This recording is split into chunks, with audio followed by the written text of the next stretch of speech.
សួស្តីបងប្អូនទាំងអស់គ្នាត្រឡប់មកជួបខ្ញុំម្ដងទៀតជាមួយនឹងវីដេអូថ្មីគឺរបៀបភ្ជាប់ម៉ាស៊ីនប្រេងជាដំបូងយើងត្រូវដឹងពីឧបករណ៍របស់យើងសិនគឺម៉ាស៊ីនប្រេងឈ្មោះ i ដូចរបស់ខ្ញុំចឹងគឺ Epson L3210 ហើយរាល់ម៉ាស៊ីនប្រេងទាំងអស់គឺមានខ្សែពីរខ្សែ power មួយនិងខ្សែភ្ជាប់មួយខ្សែប្រក្មៃនោះជាខ្សែ power ដែលផ្ទុកចរន្តភ្លើងឲ្យទៅឧបករណ៍ចំណែកឯខ្សែប្រសល់គឺជាខ្សែភ្ជាប់រវាង computer និង printer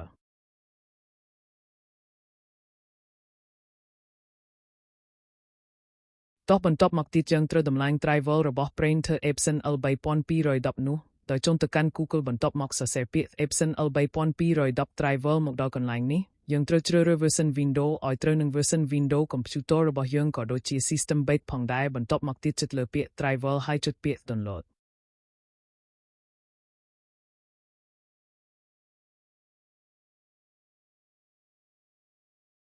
កន្លែងនេះគឺជាការថែកមើលអំពី version Windows ក៏ដូចជា system base ផងដែរ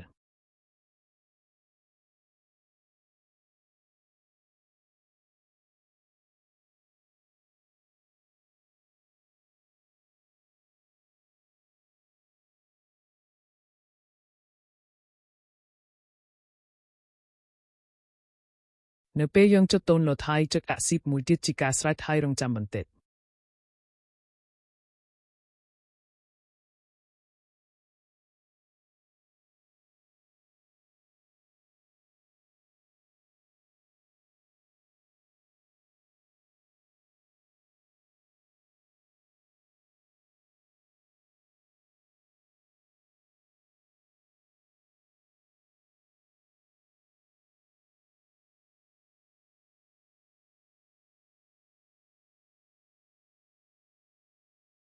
មកដល់ទីនេះយើងត្រូវចាំតាម install driver នៅលើ computer យើងហើយដោយចុច double click ចុច yes ហើយចុច next file នេះជាការស្រេច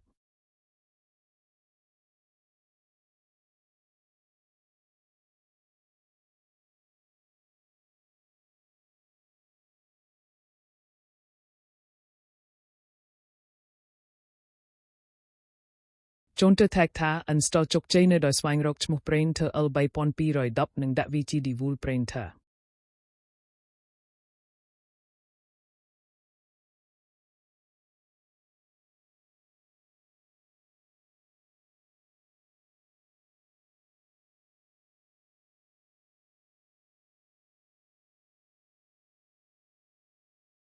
ជាចុងក្រោយប្រេងសាក់មើលនៅពេលដែល printer យើងដែរនោះការភ្ជាប់របស់យើងទទួលបានជោគជ័យ